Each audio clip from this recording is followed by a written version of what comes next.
Social media influencer Sharmistha Panoli case से जुड़ी इस वक्त की बड़ी खबर सामने आ रही है। आपको बता दें कि कोलकाता हाई कोर्ट ने सोशल मीडिया इन्फ्लुएंसर और लॉ स्टूडेंट शर्मिष्ठा पनौली को अंतरिम बेल दे दी है। इसी के साथ ही कुछ शर्तें भी हाई कोर्ट की ओर से रखी गई है, जहां पर यह कहा गया है कि शर्मिष्ठा पनौली अगर विदेश जाती हैं तो उन्हें परमिशन लेनी होगी और हालांकि वो अपनी शैक्षिक उद्देश्यों को पूरा करने के लिए विदेश जा सकती है। इसके अलावा अगर हम बात कोलकाता हाई कोर्ट के फैसले की करें तो आपको बता दें कि शर्मिष्ठा को जमानत देते हुए कोलकाता हाई कोर्ट ने कोलकाता पुलिस को भी कड़ी लताड़ लगाई है। उन्होंने साफ तौर से कहा कि जिस तरीके से आपने एक लॉ स्टूडेंट को गिरफ्तार किया है, यह दिखाता है कि कैसे आपने एक महिला की गरिमा को ठेस पहुंचाया है। सीधे तौर पर कोलकाता हाई कोर्ट ने पुलिस को यह कहा कि आपको शर्म आनी चाहिए। आपने जिस तरीके से यह गिरफ्तारी की है, एक युवती की गरिमा को ठेस पहुंचाने का मामला है। इसी के साथ ही उन्होंने कोलकाता पुलिस के जांच को लेकर के भी सवाल खड़े किए हैं। अब जिस तरीके से कोलकाता हाई कोर्ट का यह फैसला आया है और शर्मिष्ठा पनौली के लिए यह बड़ी जीत के तौर पर देखा जा रहा है, क्योंकि जब इस मामले की पहले सुनवाई हो रही थी, यानी कि 3 जून को जब यह मामला गया था, तब वहां पर जो दूसरी बेंच थी उसने ये कहा था कि अगर ये सुनवाई 6 जून को होगी तो कोई आसमान नहीं टूट पड़ेगा। लेकिन अब जब कोलकाता हाई कोर्ट में दूसरी बेंच बैठती है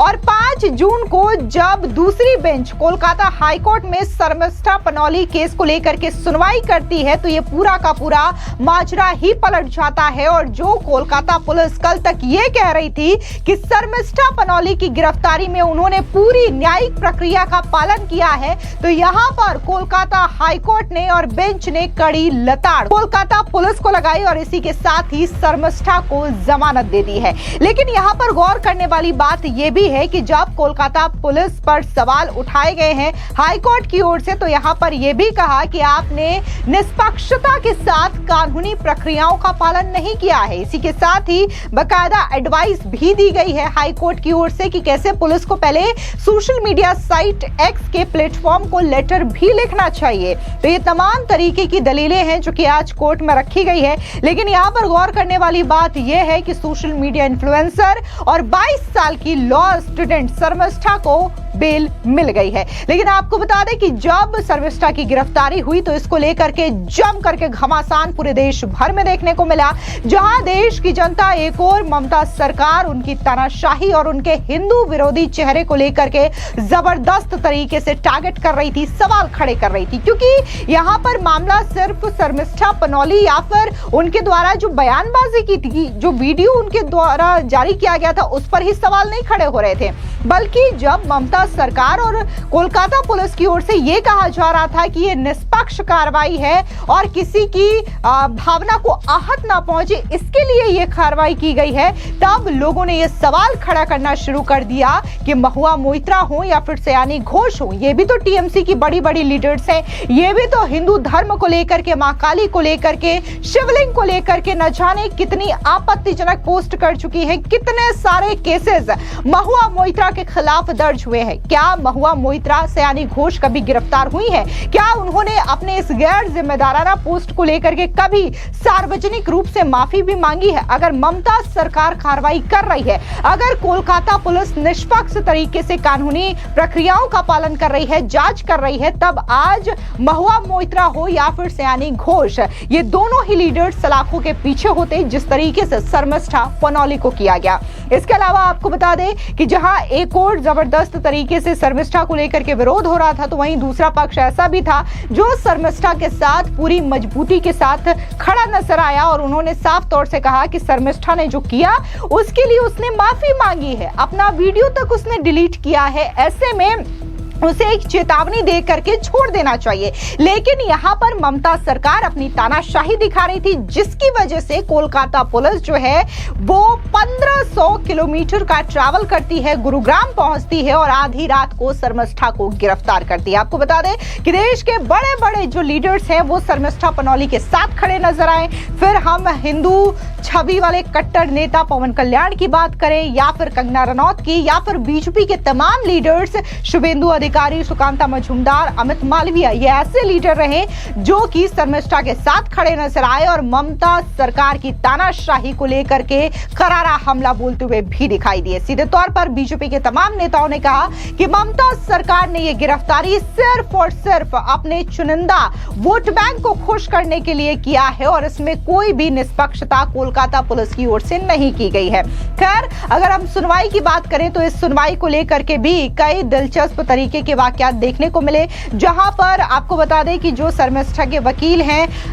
मोहम्मद समीमुद्दीन, उन्होंने साफ तौर से यह बताया था कि कैसे शर्मिष्ठा की जब गिरफ्तारी हुई उन्हें जहां पर रखा गया है वहां पर हाइजीन का ख्याल नहीं रखा जा रहा है, उनकी स्वास्थ्य जो है वो ठीक नहीं है, उन्हें किडनी स्टोन है, इसके बावजूद उनका ठीक से केयर नहीं किया जा रहा है। तमाम तरीके की बात जो है उनके वकील की ओर से की गई थी। इतना ही नहीं, जो शर्मिष्ठा के खिलाफ केस दर्ज करवाया था वजाहत अली कादरी, उसके खिलाफ भी केस दर्ज करवाया गया, क्योंकि ये वही शख्स है जो शर्मिष्ठा पर यह कह करके केस दर्ज करवाता है कि शर्मिष्ठा ने जो बातें कही है अपने वीडियो में उससे उसकी धार्मिक भावना आहत हुई है। लेकिन जब असम की ओर से शिकायत दर्ज करवाई जाती है तब ये बातें सामने आती है कि कैसे ये वही वजाहत अली खान कादरी है जो कि खुद हिंदू धर्म को लेकर के मां कामाख्या मंदिर को लेकर के न जाने कितनी ज्यादा टिप्पणी कर चुका है और 6 से ज्यादा केस इस वजाहत खान पर दर्ज होते हैं तो वो घर से ही फरार हो गया है। आपको बता दें कि उसके पिता का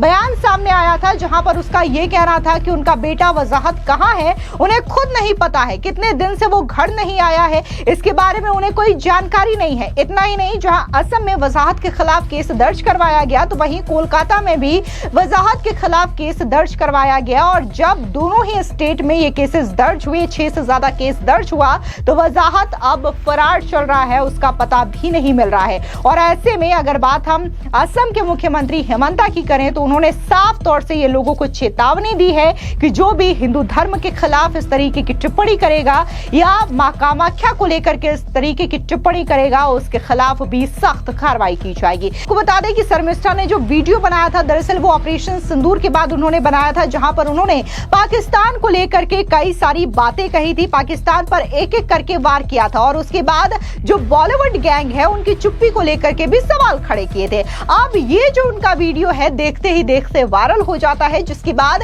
इस वीडियो में कुछ ऐसे शब्द थे जिसको लेकर के लोगों ने आपत्ति दर्ज कराई और उसके बाद शर्मिष्ठा के खिलाफ वजाहत अली खान जो है वो केस दर्ज करवा देता है और यहीं से ये पूरा का पूरा मामला बढ़ता चला जाता है। और जब मामला बढ़ता है तो खुद शर्मिष्ठा आगे आती है, वो इंस्टाग्राम पर एक स्टोरी शेयर करती है जहां पर वो ये कहती है कि मैंने वीडियो डिलीट कर दिया है, अगर मेरे शब्दों से किसी को आपत्ति हुई या फिर किसी को दुख हुआ है तो मैं उसके लिए माफी मांगती हूं। लेकिन माफी मांगने के बावजूद ममता सरकार ने अपनी तानाशाही दिखाई, ममता सरकार ने अपने चुनिंदा वोट बैंक को खुश करना जरूरी समझा, जिसकी वजह से एक 22 वर्षीय लॉ स्टूडेंट शर्मिष्ठा की गिरफ्तारी करवा दी जाती है। खैर, शर्मिष्ठा को यह बड़ी जीत मिली है जहां पर कोलकाता हाईकोर्ट की ओर से उसे अंतरिम जमानत दे दी गई है। 20,000 का यह मुचलका है जिसके आधार पर उसे जमानत दी गई है। फिलहाल इस पूरी खबर पर आपकी क्या राय है कमेंट सेक्शन में जरूर बताएं। धन्यवाद।